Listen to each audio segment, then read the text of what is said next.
Good morning and welcome again to the Veterans Forum.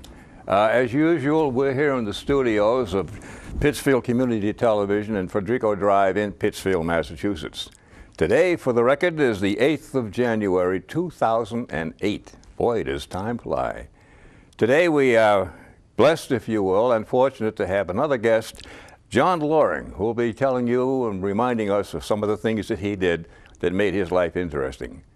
John, good morning and all that good stuff, but for the record, would you tell us your name, spell your last name, give us your service dates and your branch of service? My name is John Loring. My birthday is August 27, 1925. I was in the U.S. Coast Guard for 3 years, 6 months, and 4 days. How many hours and seconds? Well, good. Now, we thank you. Now, John's given me a pretty good profile here, and some of the stuff, it's like all the other guys, there's a little different action, reaction, and interaction of what they remember. Well, to kind of set the stage, though, where were you born? How was your childhood growing up and all that stuff before you went in the service? Well, I was born in Lee, West Lee, Massachusetts, and we just had neighbors that we played with most of the time. Had our own ball games and tag and rode bicycles and stuff like that. It was a kind of a country life. It wasn't too thickly settled then. It was pretty nice. We were on the Turingham Road, which is on the other side of town, Lee. And I enjoyed my early life. Okay. Anything special that you remember that you wish hadn't happened, either way? Yeah, they used to put tar on the road, and we used to roll it up into a ball and make like a baseball. And I put one in my pocket one day and went home. Uh-huh. My mother had quite a fit over that. I bet she wouldn't like that. Never did that again. No, that's about the only... that was called progress. And we used to go down, there was a farm near us there, and they used to have me go down and bring the cows up in the morning. They'd saddle up a horse for me. And I'd go down the road and bring the cows back up to the barn for milking and stuff like that. Oh, is that Highlawn Farm or? No, Cone Farm. Oh, okay. But there wasn't any pay involved. It was just the fun of riding a horse. Just the fun, sure. Yeah. You're an urban cowboy. Yes, was for a while, but that's... Okay. Now, you started school in the Lee system and that's right. Went through there. Okay, yeah. Now, that's the good part. I'd like you, if you were to introduce us to you with respect to how and why you got into the Coast Guard. Well, the history as far as what you and your mom went through. Yeah, I don't know what... I think it was probably hearing all the news about what had happened, so I said to my mother, I said, you know, I'd like to go in the Navy because I want to be a sailor. And she says, oh, can't do that. I said, why not? I was only 16 at the time, and she had to sign for me. Oh. And she says, I don't want you to go in the Navy because you'll get seasick. She said, I had a cousin who was terribly seasick in the Swedish Navy, and when he come home, he was really run down and all thin. He'd lost all his weight. So she says, I don't want you to go to sea. And I said, well, Uncle Herb is in the Coast Guard. And I said, he's down in New Jersey. I said, what do you think about the Coast Guard? And she says, well, I'll sign that. So I had to wait till I was 17. I had to wait probably another 6 months. You were in school then? Yeah, I was in high school. And I'd finished my 3 years of high school. And she says, well, how about school? And I said, well, I'm not too worried about it now. I think I should do something like going into the service. So that's what I did. I signed up.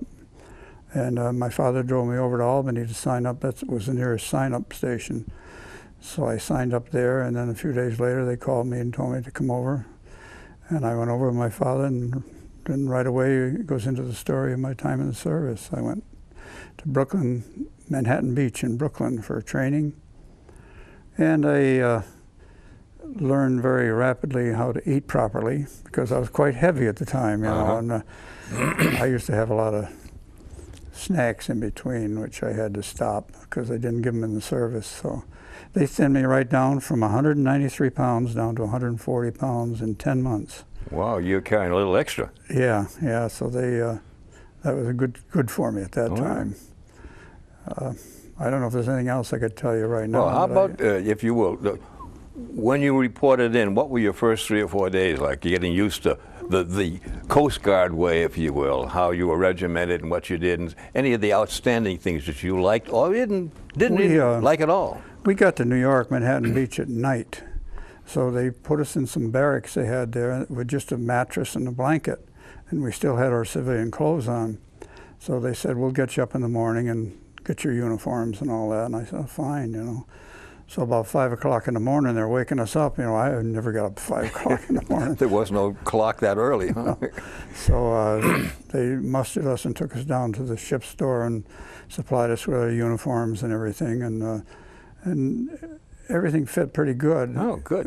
I got a good big size uniform, you know. Well, did they bundle, like for us, you bundled up all your civvies and they Then they home. said, take all your civilian clothes off and package them up. They had the packages and everything there, so we just put them in and put our address on them. And they said, we'll send them to your home, which they did. They sent everything. And then when we were in uniform, we went back to the barracks that day, and we didn't have to do much. I said, gee, this is pretty good, you know, hanging around in the sunshine.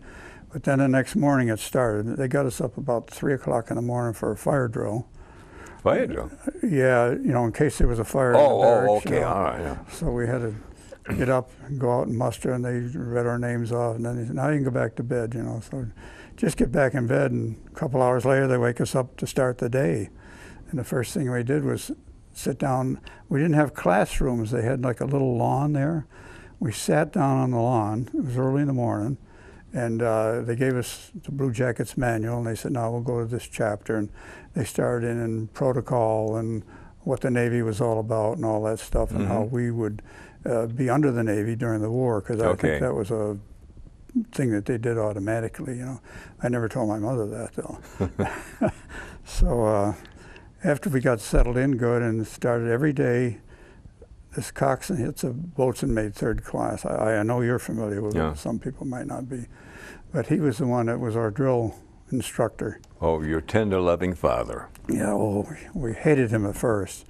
But then after you get through, you find out that he did you a lot of good, you know, a lot more than you realize. You only had, what, 8 weeks? No, I only had 5 weeks. 5 weeks of boot? Yeah, at that time they only had 5 weeks of boot, and 1 week was in mess cooking in the kitchen like KP, and had learned how to wash pots and pans quick. Okay. I understand you are, as I read this right, you are an eye specialist in the galley. Well, tell us about that. Of course, I never did much kitchen work.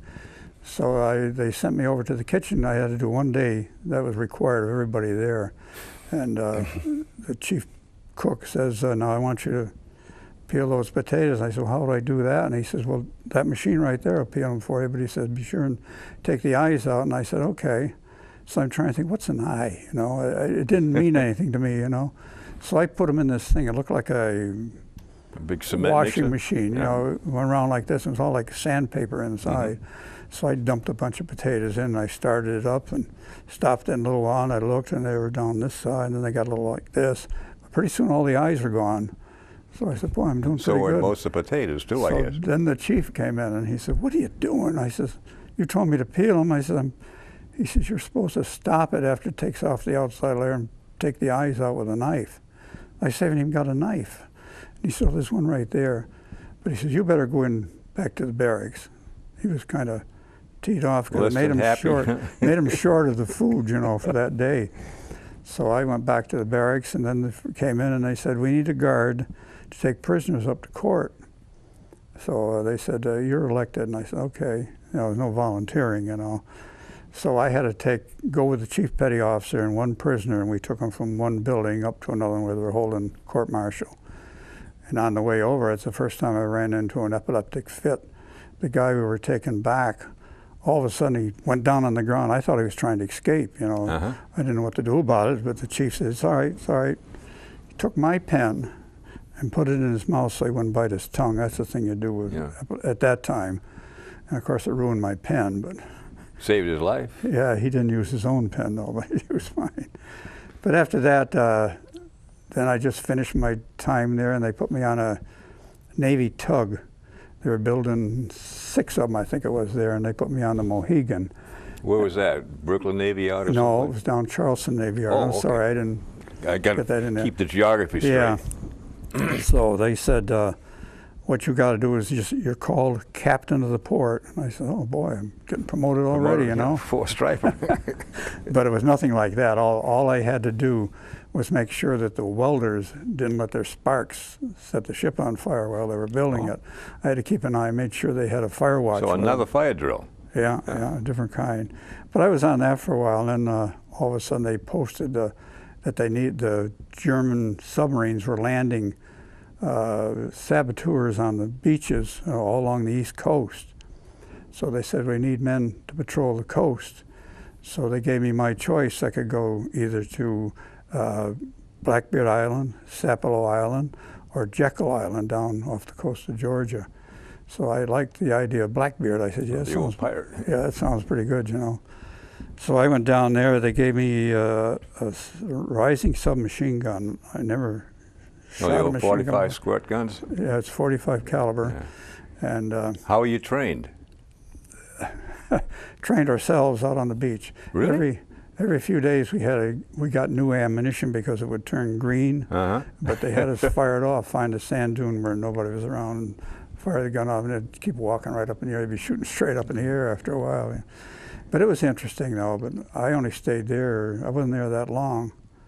I can't remember the. You have any encounters with the No, spies or anything one night like we that? had sea turtles come up, Oh, and it looked like somebody pulling a boat on the shore, because I'd never seen a sea turtle before. But one of the guys said, oh, that's the sea turtles. They come in at night, you know. Okay.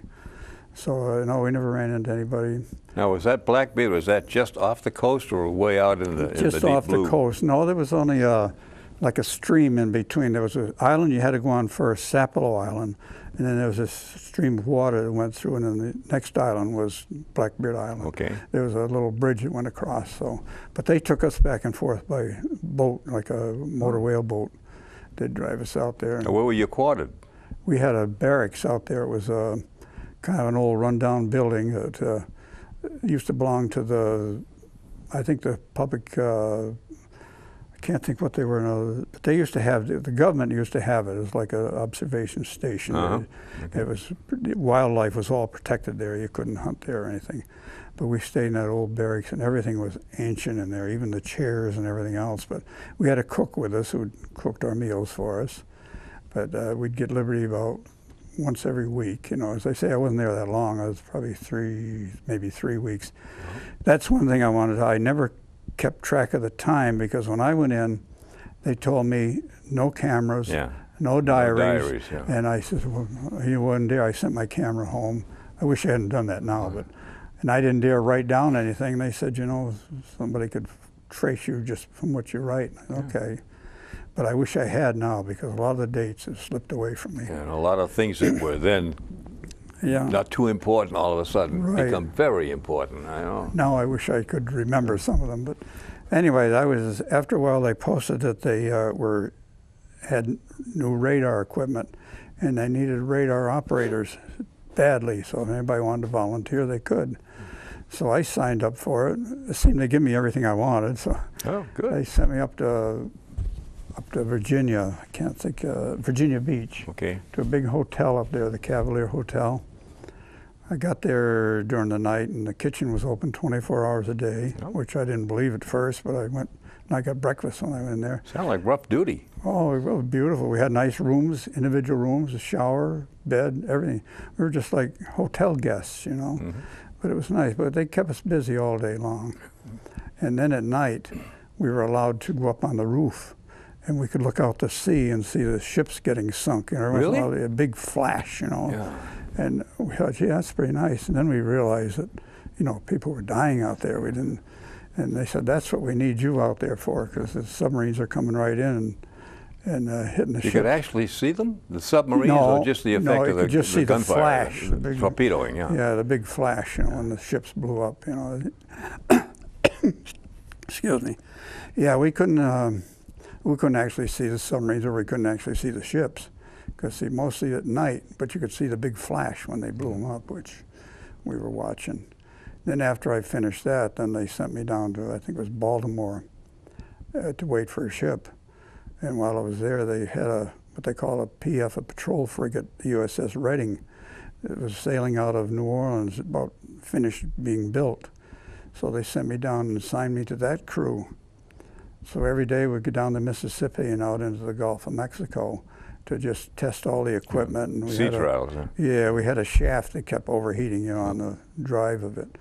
So finally we got that straightened out, and we made our first trip. We went out, picked up a convoy off Norfolk, Virginia, and I didn't like the ship at all because it had very shallow draft. They made it so if the submarines came in close, they could come in to the shore, the ship could. Yeah. But every little ripple in the water, we were rocking back and forth. Some of the guys got pretty seasick. It didn't bother me. I felt dizzy, just like I'd had a drink or something like that, but I never really got seasick. But I finally got used to it, except for where we slept. We were right by the boiler room. It was It was a steam-driven ship, and the boiler room was hot. And there's no right air in our conditioning. bunks, they had iron pipe around the bunk, like canvas on the ship. You've seen them probably. Oh, yeah. But that pipe, if you rolled over at night and just touched that pipe, it'd wake you right up because it was so hot. Wow. Everything got so hot in there, so I was glad to get off that. Well, you must have been like a bunch of babies with prickly heat all over. Yeah, the we place. did. We did. Really? Most of the guys had prickly heat. Some of the guys tried to sleep out on the deck, but the captain wouldn't allow that in case we had a attack or something, that'd be in the way of the guns and everything. So we had to stay inside sleeping. And I was glad to get off that ship. And of course the DEs came along. They were building them all over the country and getting them ready, and they needed crews.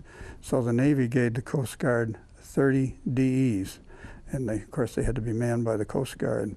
So they sent me down to Bayonne, New Jersey, and we were preparing the ship to go out. And it had been out before, but it had come back, it was all set, except for painting and stuff like that, and loading it with ammunition. That was a terrible job. So we did that, and finally we got out, started taking convoys across.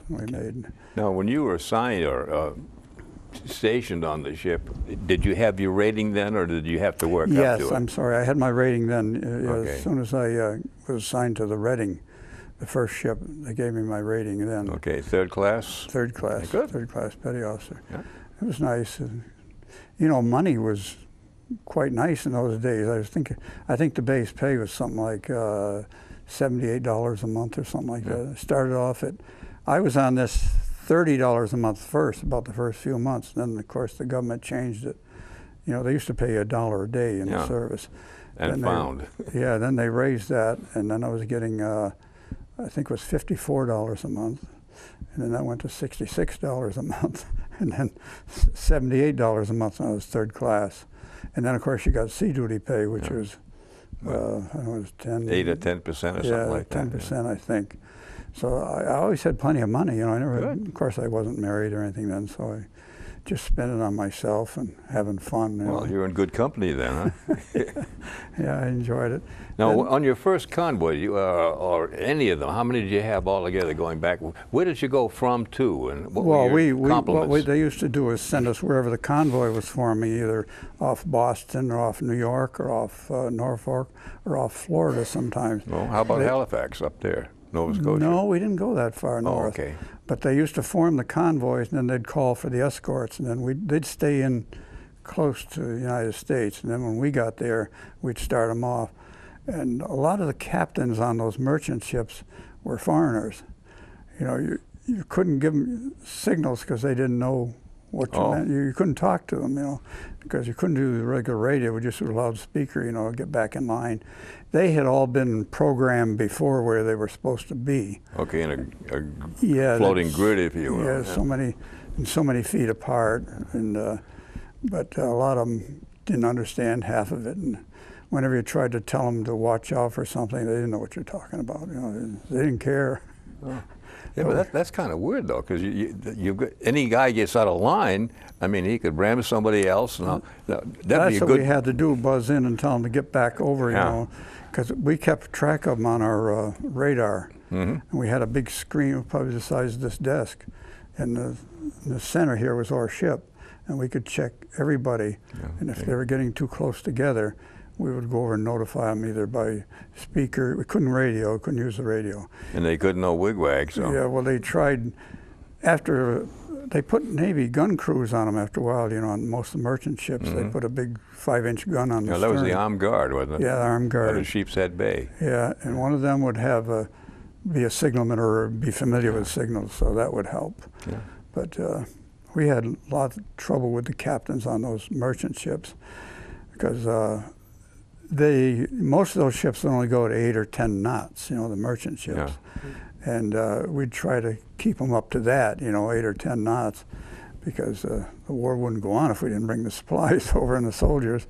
But they wouldn't speed up. They'd get a certain, what they wanted to protect their ship, you know, so if they could go 6 knots and not hurt the engine, they would run 6 knots, you know, and you couldn't get them to speed up, even though we kept trying. Well, do you have any, I would say the word, sub-attacks or anything like that on your convoys? North Atlantic versus South?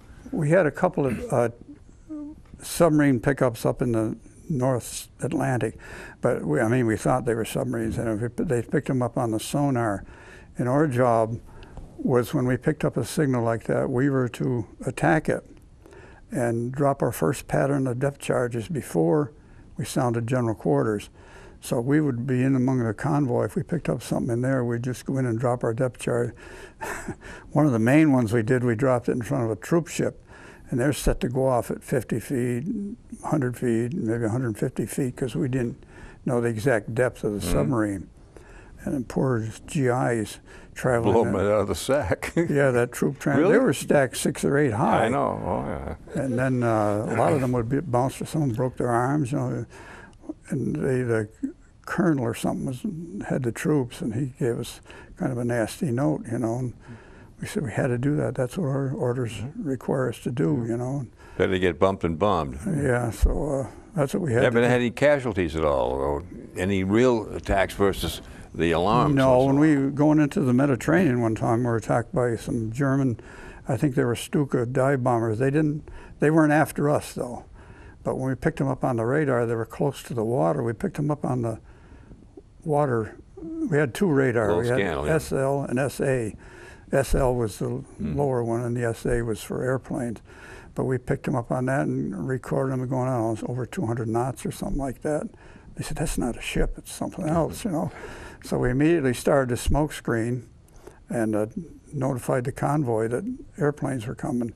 But as they got there, we fired at them, but they just kept right on going. They didn't bother with us at all, even though we had this convoy all covered with a smoke screen. But, you know, they just flew right on by. They were hitting someplace in Africa, I guess. They just went right on by us, you know. So that was the only real attack we had. But lots of times they would pick up signals. It'd be something like a school of fish sometimes. Yeah. And after they dropped the charges, there's a lot of fresh fish laying around. It's terrible. But ever have any guy pull a false alarm like that? We used to have bow watch, and you'd look for the spray and coming at you. We had a poor guy. Bing, bing, bing, bing, bing. I always remember his GQ. name. It was Joe Unger, you know, and he was on the bow watch. And so I don't know, it must have been about 2:30 or 3 o'clock in the morning. He turns on the general alarm. And they said, what's the problem? Torpedoes, you know, what they were porpoises in the water.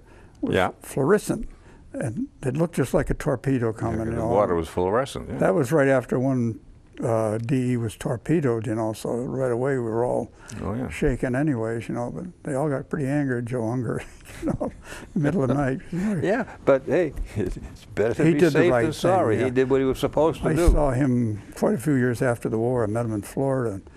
And he was talking about, he says, I wonder if them guys still hate me. I said, yeah, they probably do, Joe.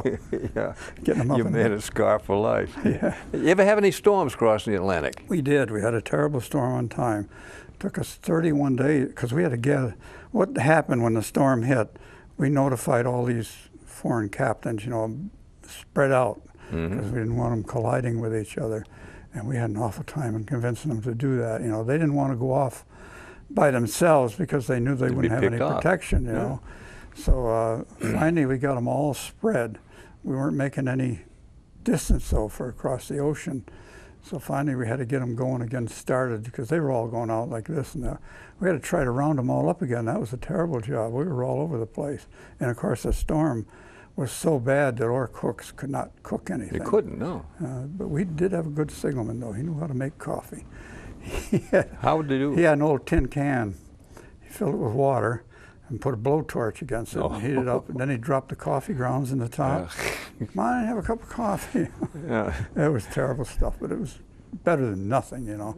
But we almost over a week, they couldn't cook anything in the galley because everything was dumping Just all over and over the everything place, else, you know. They tried to make sandwiches and stuff like that. And then when, of course, they ran out of bread, because they bake their own bread, you know, but they would run out of that and they couldn't even do the baking, you know. But we survived it all right. We had to go into the Azores to get a couple gun shields that had been bent by the waves. The waves hit our ship. Wow. DEs are underwater as much as they were on top of the Yeah. water. If you don't believe me, Ernie Pyle took a ride on one of them one time, and he said, "Boy, it's like riding a submarine."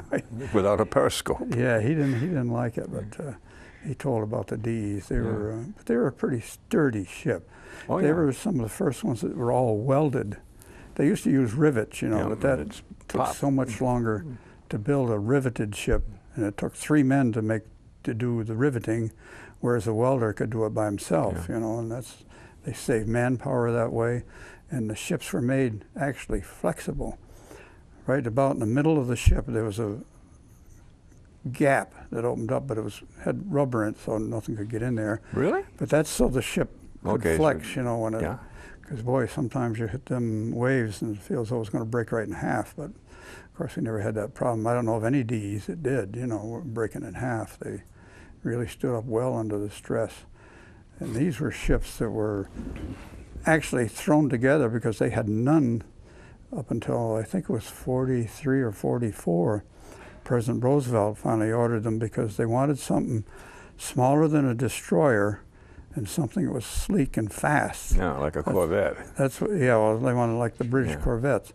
That's why they built the DEs. And they say they built 543 of them.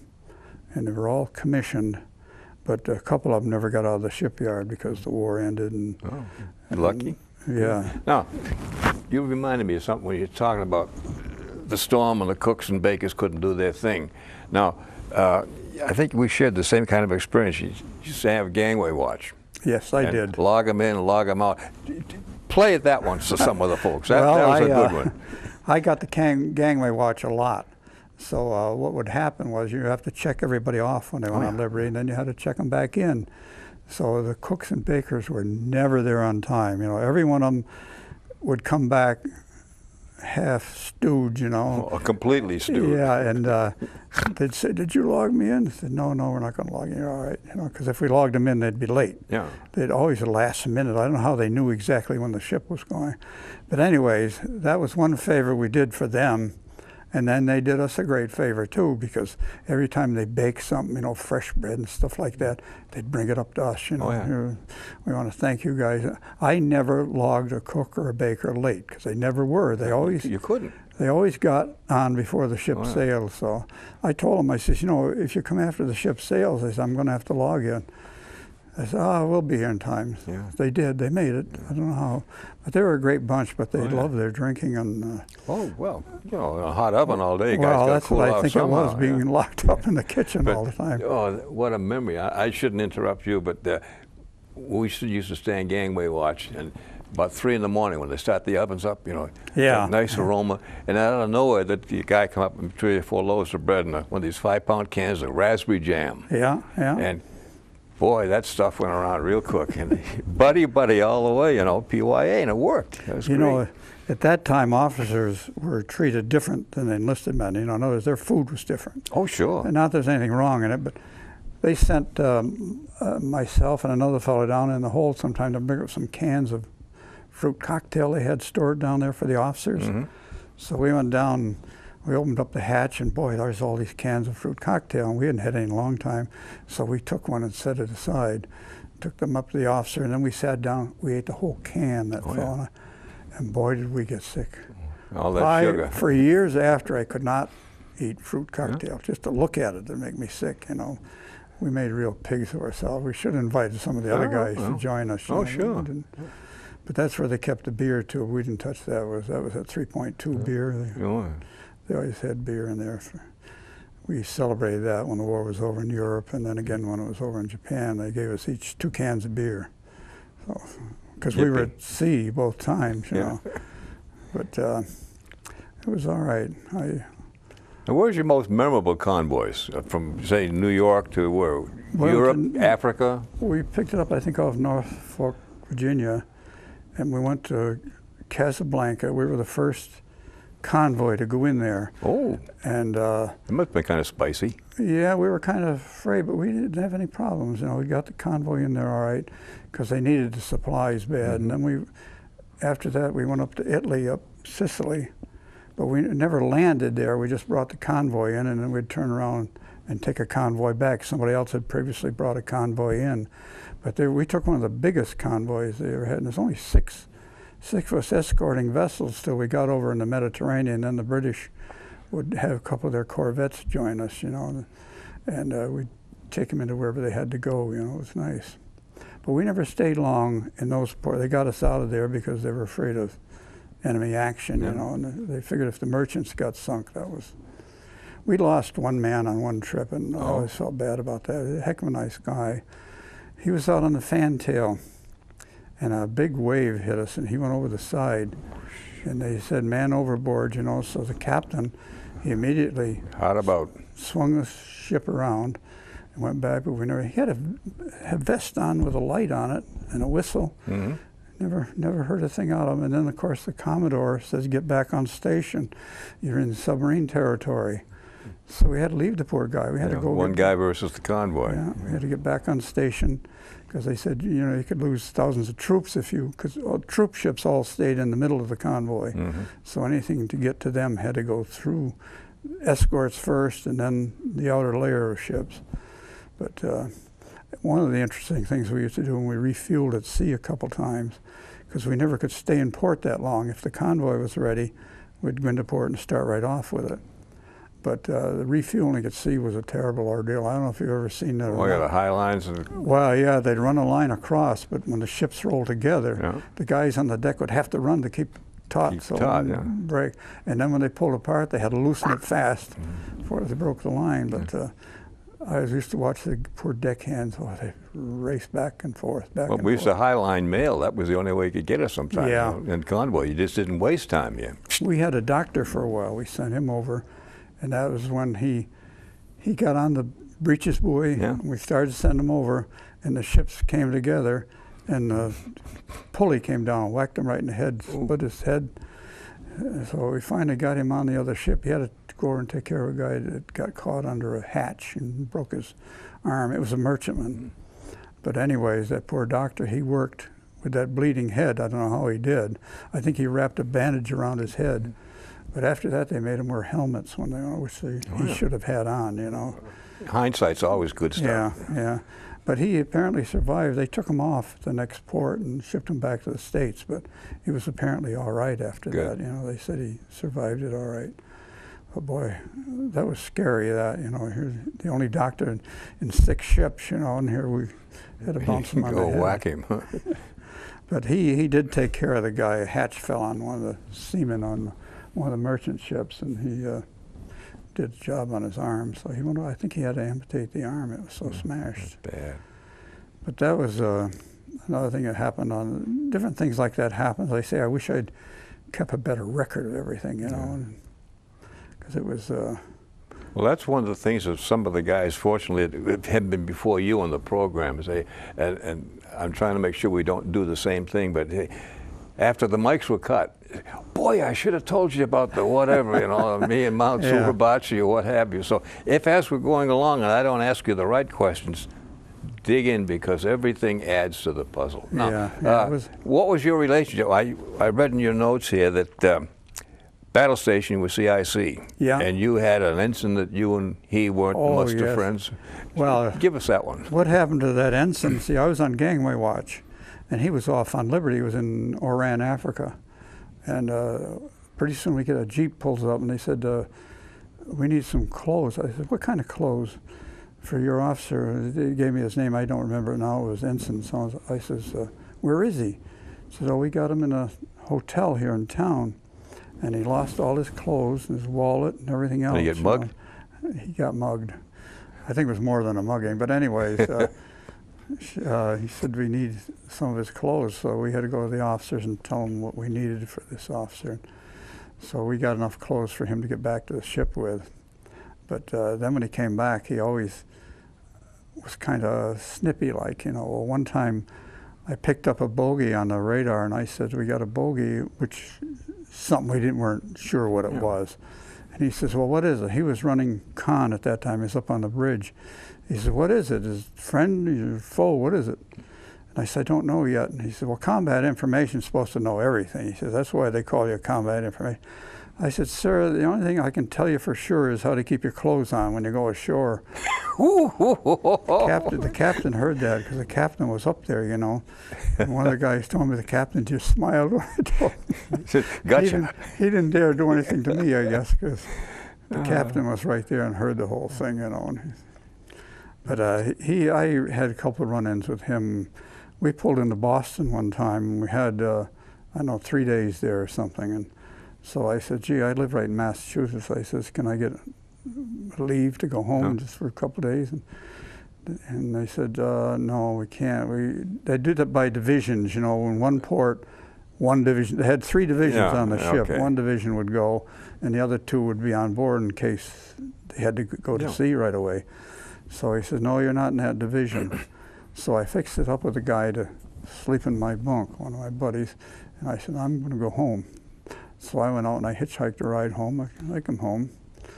And then when I came back, this officer, first thing he did, he says, where you been, Loring? I says, I'm right here.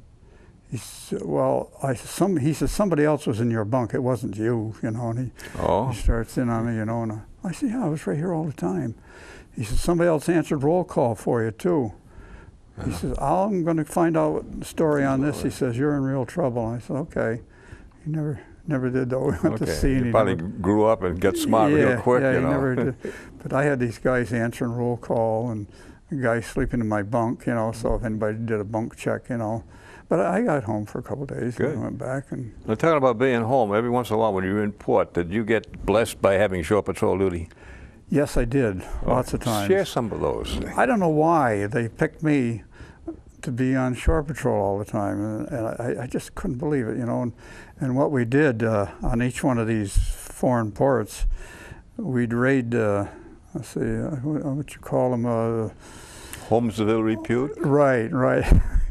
Bordellos. Yeah, our job was to just go in, and if any of the sailors in there, or even Army or Marines, were too drunk or something to take care of themselves, we were to take them out and take them back to their station or their ship or what it was. We're not supposed to arrest them, you know, lock them up or anything like that. Just make sure they're safe, you know. So that's what we did, and it was interesting because you got to find out where all these places were, you know. All these Good.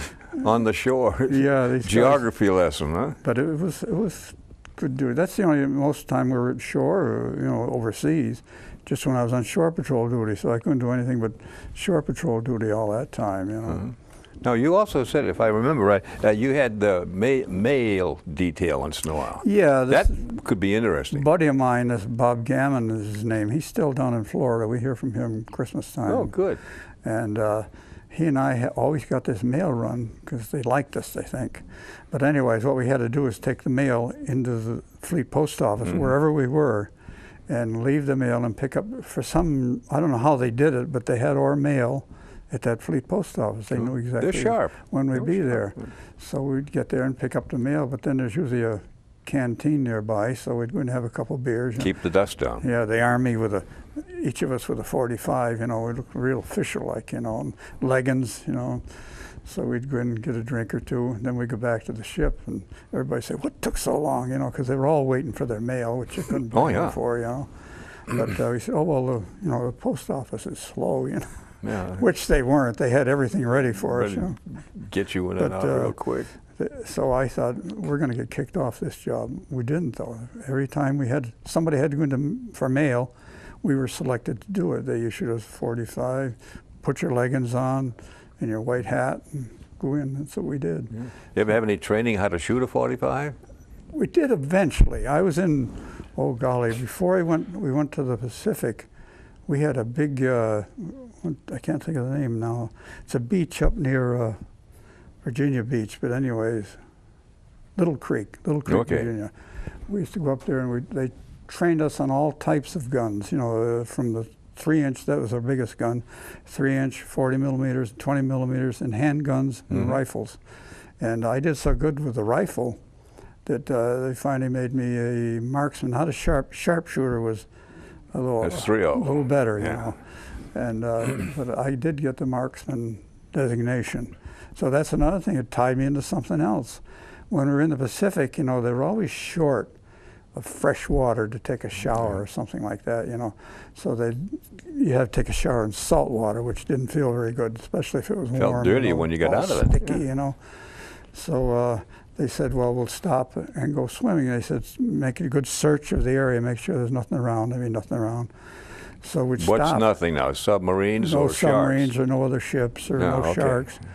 So they said, your job is to stand up on the bridge here with the rifle, and if you keep an eye on, if you see any sharks, shoot the first one so that the other sharks will attack that one and the men can get back on the ship. And they put one of these big cargo nets over the side. And the guys, a lot of them are diving, you know, we go feet first right off the ship. They didn't want you to dive because if there's something floating there, you know, you'd hit it pretty hard.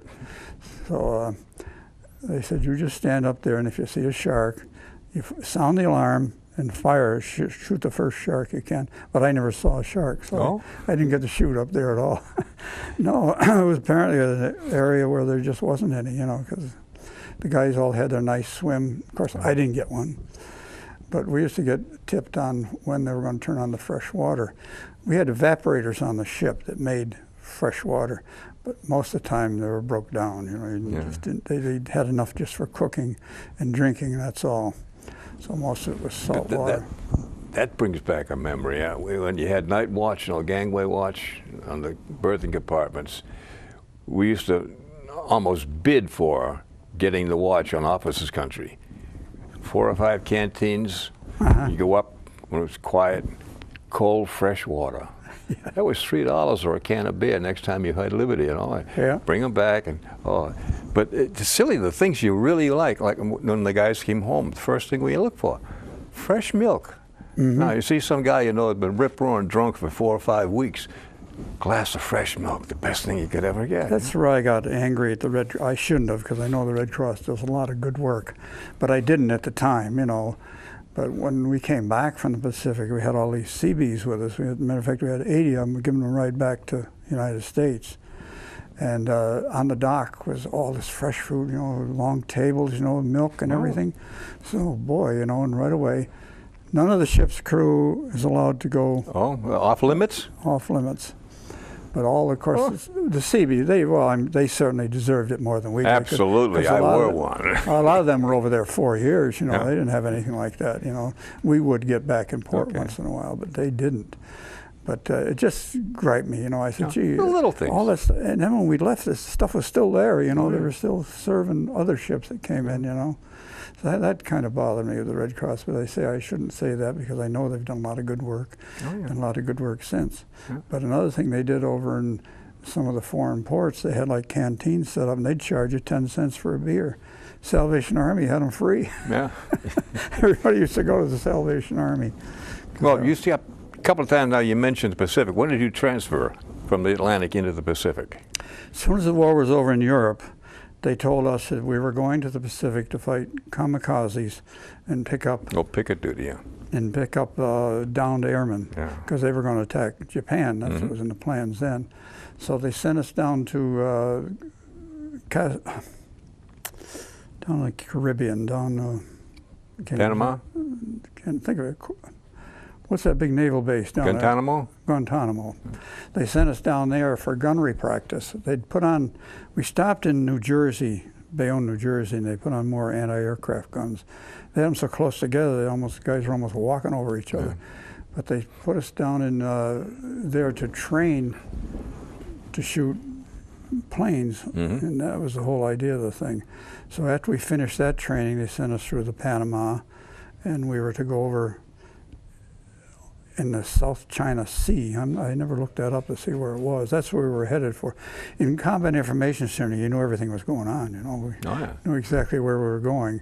But 2 days out of Pearl Harbor, that's when they dropped the atomic bomb on Nagasaki and Hiroshima. So they said that what we're going to do is just go into Hawaii, and we'll wait in there. So we went in, they were waiting for new orders. You know, they didn't know what was going to happen. So they sent us into Pearl Harbor, and we tied up there. And then they finally told us that we were going back to the States, but we had to take a group. You didn't go further west. Group of Seabees. No, we didn't. A group of Seabees with us to give them the ride back. And while we were there, Dole had a big pineapple ranch there, and they invited all the servicemen to come and have any kind of pineapples they wanted. You know, it was very nice, all free. It was nice. The trouble there, it was hard to get a beer. Well, you had to wait in line. You wouldn't believe the lines they had. I know. And they had a wooden gate there, and usually a couple of shore patrol and a couple MPs. And if you stopped drinking at the table, they'd say, "Okay, out." Out. You know, you couldn't sit and talk. You know? You weren't there to talk. You were there to swill down all you could. There was an awful lot of ships in the harbor, and that's one thing that really impressed me. I looked out at the entrance to the harbor, and there was submarines going out, or submarines. I never saw so many submarines in my life. I never knew the ocean must have been full of submarines. They were all going out with all their battle flags on, you know, showing, brooms up and all that. Yeah, showing what they had done during the war. But I couldn't believe that we had so many submarines over there. You know, there were just a full line of them all the way from the inner harbor going out through the ocean. They're all coming back But the bad statistic, though, all the ones you see coming in, there's quite a few that are still deep sixed. Yeah, it's terrible. Never found. Yeah, there's a lot of them like that.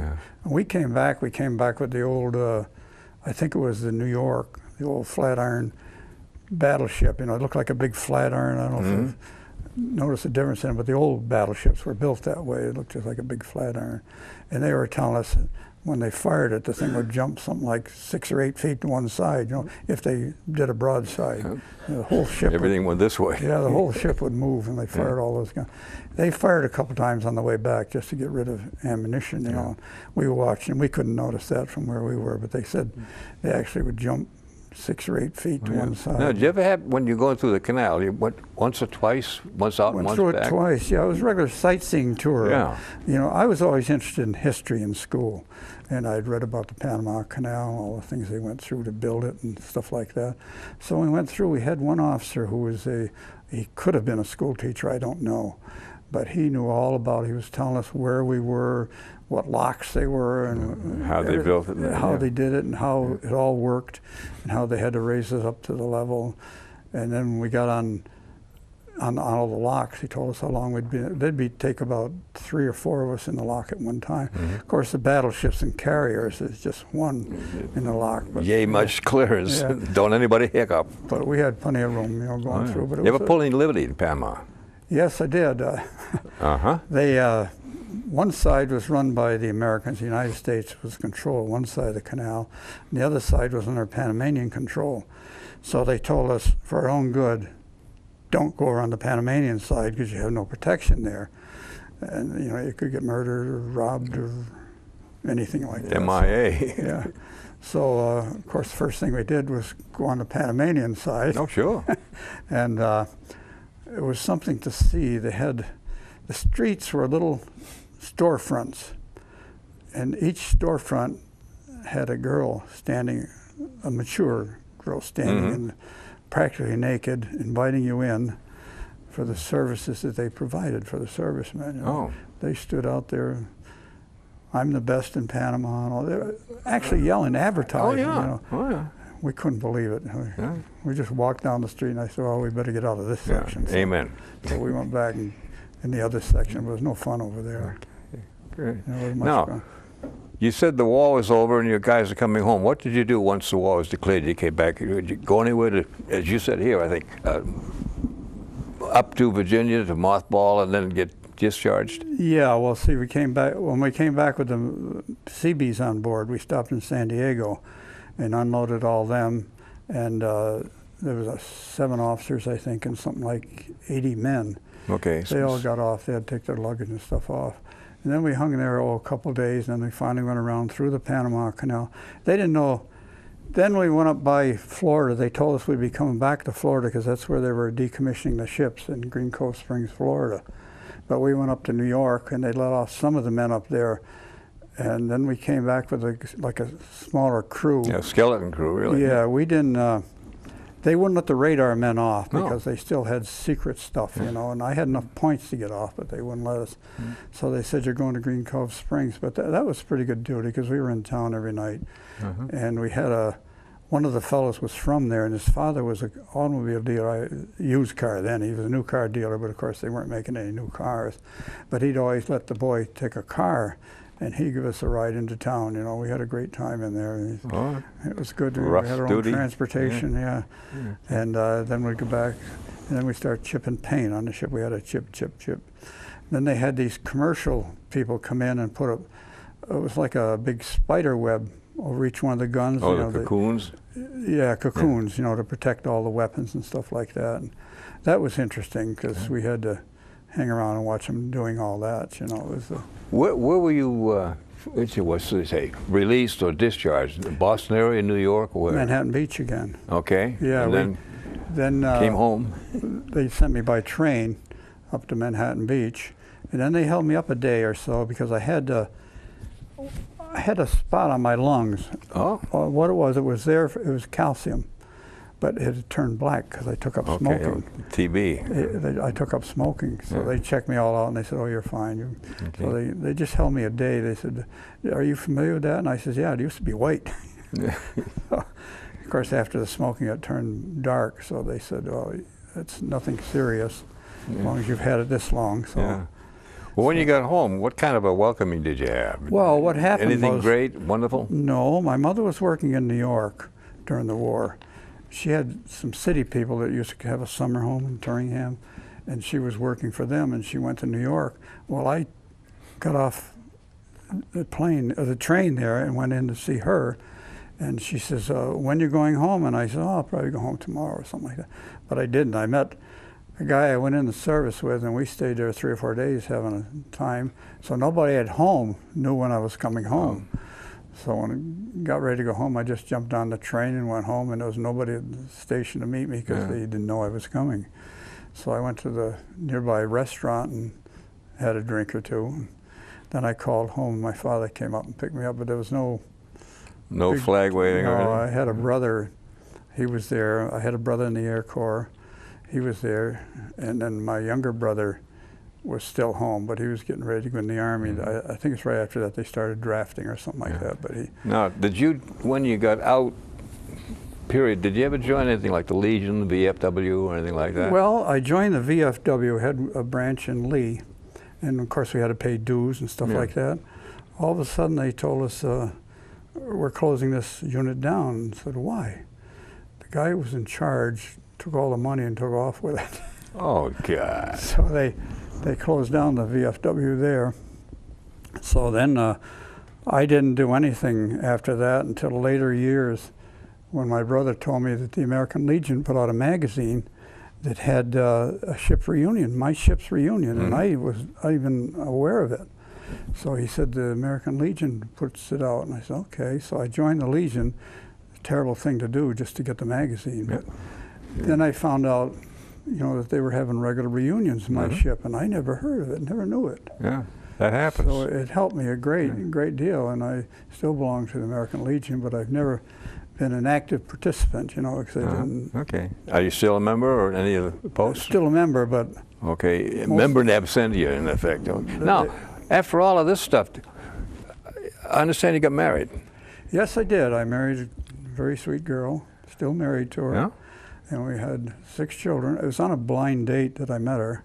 Oh. This girl that ran a beauty parlor wanted to take my buddy out, and she says, said to her, she said to my girlfriend, I'll fix you up with a nice guy if you have John fix me up with. Oh. I don't want to get you all confused with names. I'm getting confused myself. But anyway, I said, okay. So I had a blind date, and I kind of fell for her right away. You know, Oh, good. we got along very good, and then we got married. Oh, probably a year. I'm not sure now. 49, 40. I got married probably a year and a half after, and we've had 6 children. They're all, of course, adults now. The oldest boy. Do they all live around the area, or are they spread around like they're our not kids? that far. One's in Rhode Island, one's in New Hampshire, but all the rest of them are right in this area. Good. Okay. But my oldest boy, he's a vice president of a computer timeshare company. Oh, He and another guy had really originally started the company. And then my oldest daughter is into music. She was a music teacher for a long time, and she plays in some big orchestra in Boston now. oh, good. She plays the violin, like in a little group. And then my next boy has a big, what do they call it, where they, money, I can't think what it is, managing money and stuff like that. He started a business. I can't think of it. Financial advisor. Financial advisor. That's the word I got to looking see him. for. Yeah, he started it down in Rhode Island. Oh. He's done very well. He's got a Good. big staff working for him now. He's got his Oh. own office. He's done good. And the next Okay. girl had she was sold for one of the health care outfits for a while, Oh. but then she stayed home. She had 2 children, so she stayed home with them. Okay. And then the next boy was a police officer in Lee, Oh, and they owned a Devonfield, which is a big inn in Lee. They owned that. They sold that, yeah. but they owned a store on Main Street, and they sold Oh. that too.